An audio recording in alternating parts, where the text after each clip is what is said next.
क्या फ्री की रेवड़ियां जनता के लिए फायदेमंद हैं या फिर ये भारत की अर्थव्यवस्था के लिए एक बड़ा खतरा? नमस्कार दोस्तों, स्वागत है आपका इनसाइट हब में। मैं हूं प्रदीप और इस चैनल पर हम अर्थव्यवस्था, ग्लोबल अफेयर्स और नीतियों से जुड़े महत्वपूर्ण विषयों पर चर्चा करते हैं। अगर आपको ऐसे ही जानकारियों से भरपूर वीडियो पसंद हैं, तो अभी हमारे चैनल को सब्सक्राइब करें, वीडियो को लाइक करें और ज़्यादा से ज़्यादा शेयर करें ताकि ये जानकारी सभी तक पहुंचे।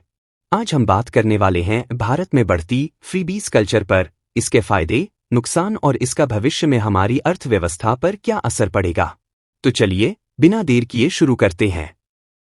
भारत में चुनाव जीतने का सबसे आसान तरीका क्या बन गया है? क्या सरकारों द्वारा मुफ्त चीजें देने से देश की जनता का भला हो रहा है या यह सिर्फ एक राजनीतिक हथकंडा बन गया है? यह सवाल न केवल आम नागरिकों के मन में उठता है, बल्कि हाल ही में सुप्रीम कोर्ट ने भी इस पर चिंता जाहिर की है। कोर्ट ने पूछा, क्या हम अपने देश में एक क्लास ऑफ पैरासाइट्स बना रहे हैं? चुनाव आते ही सभी राजनीतिक दल जनता को लुभाने के लिए तरह तरह के वादे करने लगते हैं। इन वादों में सबसे प्रमुख होते हैं मुफ्त सुविधाएं, बिजली फ्री। कई राज्य सरकारें सीमित यूनिट तक बिजली मुफ्त देने की घोषणा करती हैं। पानी फ्री, जनता को राहत देने के नाम पर जलकर माफ किया जाता है। महिलाओं को 1,500 रुपये महीना, महिलाओं के सशक्तिकरण के नाम पर उन्हें हर महीने आर्थिक सहायता दी जाती है। मुफ्त लैपटॉप, स्कूटी, राशन, छात्रों और जरूरतमंदों को मुफ्त गैजेट्स, वाहन और राशन देने की योजनाएं बनाई जाती हैं। ये सभी घोषणाएं सुनने में अच्छी लगती हैं, लेकिन इनका असली उद्देश्य क्या है? सरकारें दावा करती हैं कि यह योजनाएं जनता की भलाई के लिए हैं,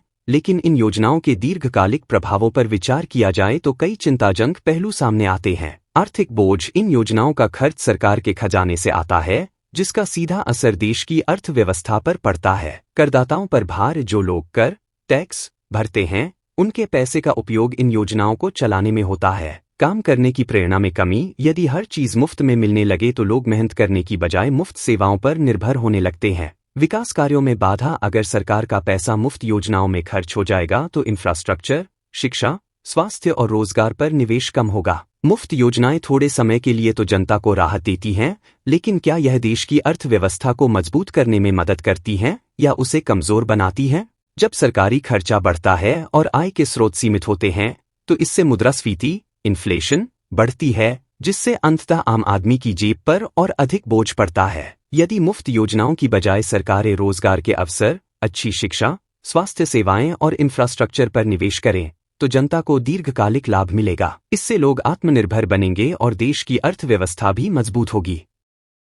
सुप्रीम कोर्ट का कहना है, अगर लोगों को बिना काम किए ही मुफ्त चीजें मिलेंगी, तो वे काम क्यों करेंगे?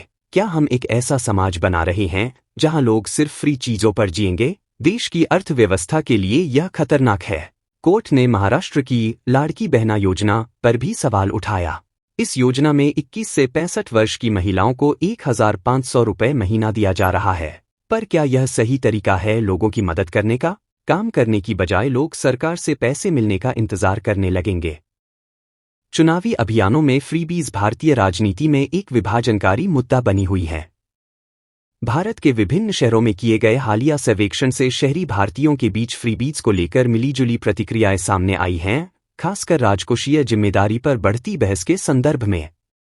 प्रधानमंत्री द्वारा 2022 में रेवड़ी संस्कृति की आलोचना ने चुनावी फ्रीबीज की स्थिरता और नैतिक प्रभावों पर चर्चा को और तेज कर दिया। फ्रीबीज अल्पकालिक लाभ देने वाले प्रलोभन होते हैं, जिनका उद्देश्य मतदाताओं को आकर्षित करना होता है, लेकिन ये अक्सर स्थायी प्रभाव छोड़ने में असफल रहते हैं। इसके विपरीत, कल्याणकारी नीतियां लंबे समय तक आर्थिक और सामाजिक कल्याण को बढ़ावा देती हैं। एक सर्वे में आधे से अधिक 56% उत्तरदाताओं ने फ्रीबीज को अनावश्यक माना, जबकि 78% ने उन्हें मतदाताओं को लुभाने की रणनीति करार दिया और 61% ने राष्ट्रीय वित्त पर उनके प्रभाव को लेकर चिंता व्यक्त की। अमीर उत्तरदाताओं में से 84% फ्रीबीज को आर्थिक रूप से हानिकारक मानते हैं, जबकि कम आय वर्ग के केवल 46% लोग इस राय से सहमत हैं।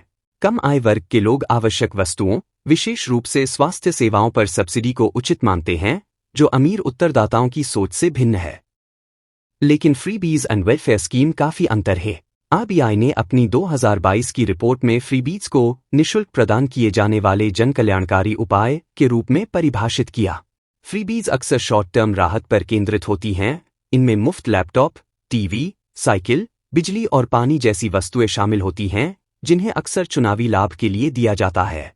फ्रीबीज की आलोचना इसलिए होती है क्योंकि ये निर्भरता को बढ़ावा दे सकती हैं और सतत विकास को प्रोत्साहित नहीं करती। उदाहरण: मुफ्त उपहार, नकद हस्तांतरण, बिना शर्त सब्सिडी। लेकिन वेलफेयर योजनाएं एक टारगेटेड आबादी के जीवन स्तर और संसाधनों की उपलब्धता में सुधार लाने के लिए बनाई गई व्यापक पहल होती हैं। ये दीर्घकालिक सामाजिक और आर्थिक विकास सुनिश्चित करने के लिए बनाई जाती हैं। ये सामाजिक न्याय और समानता के उद्देश्यों से जुड़ी होती हैं और समाज पर सकारात्मक प्रभाव डालने के लिए बनाई जाती हैं। इनका आधार राज्य नीति के निदेशक सिद्धांत (DPSP) होते हैं और इनका लक्ष्य लंबे समय तक मानव विकास को बढ़ावा देना होता है। उदाहरण: सार्वजनिक वितरण प्रणाली (PDS), महात्मा गांधी राष्ट्रीय ग्रामीण रोजगार गारंटी अधिनियम (मनरेगा), मध्याह्न भोजन योजना (MDM). फ्री की चीजों के कुछ फायदे होते हैं और कुछ नुकसान भी। एडवांटेजेस जैसे कि बूस्टिंग पब्लिक स्पेंडिंग। जब लोगों को वित्तीय सहायता या मुफ्त आवश्यक सेवाएं जैसे भोजन, स्वास्थ्य सेवा या शिक्षा मिलती हैं, तो उनके पास अन्य वस्तुओं और सेवाओं पर खर्च करने के लिए अधिक धन होता है। इससे मांग बढ़ती है और आर्थिक गतिविधियां तेज होती हैं। Enhancing workforce productivity.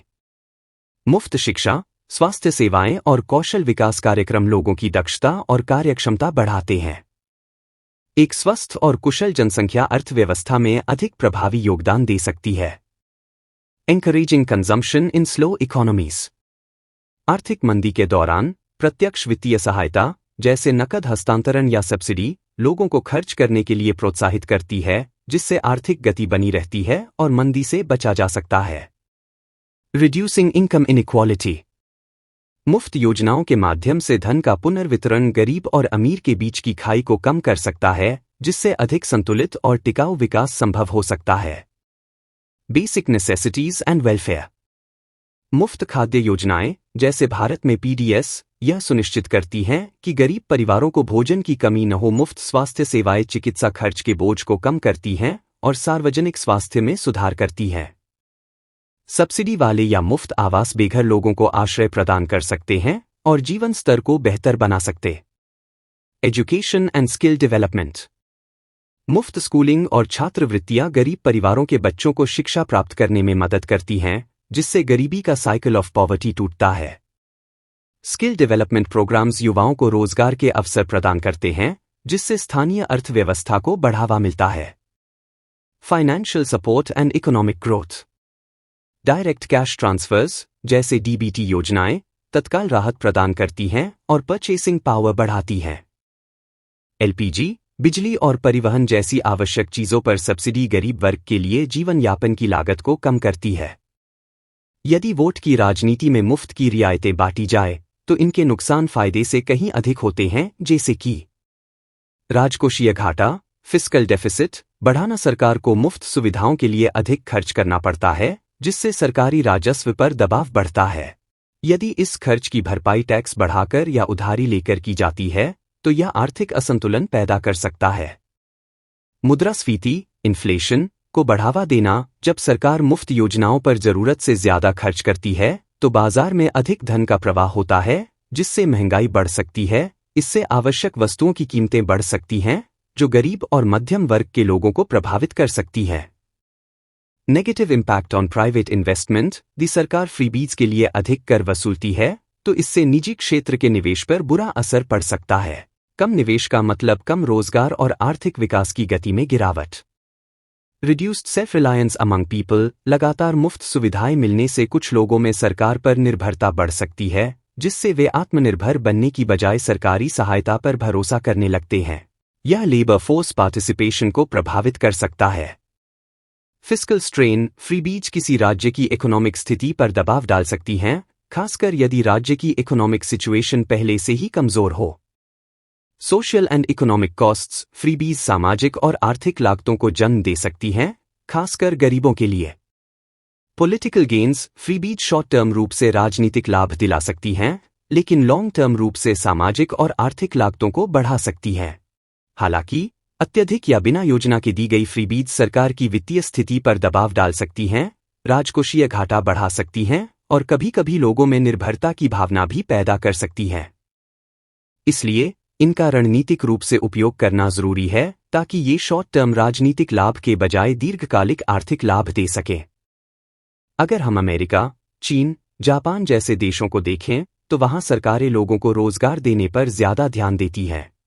अमेरिका में कैश हैंडआउट्स कम हैं, लेकिन बेरोजगारी भत्ता, अनएम्प्लॉयमेंट बेनिफिट्स एक लिमिट तक ही मिलता है।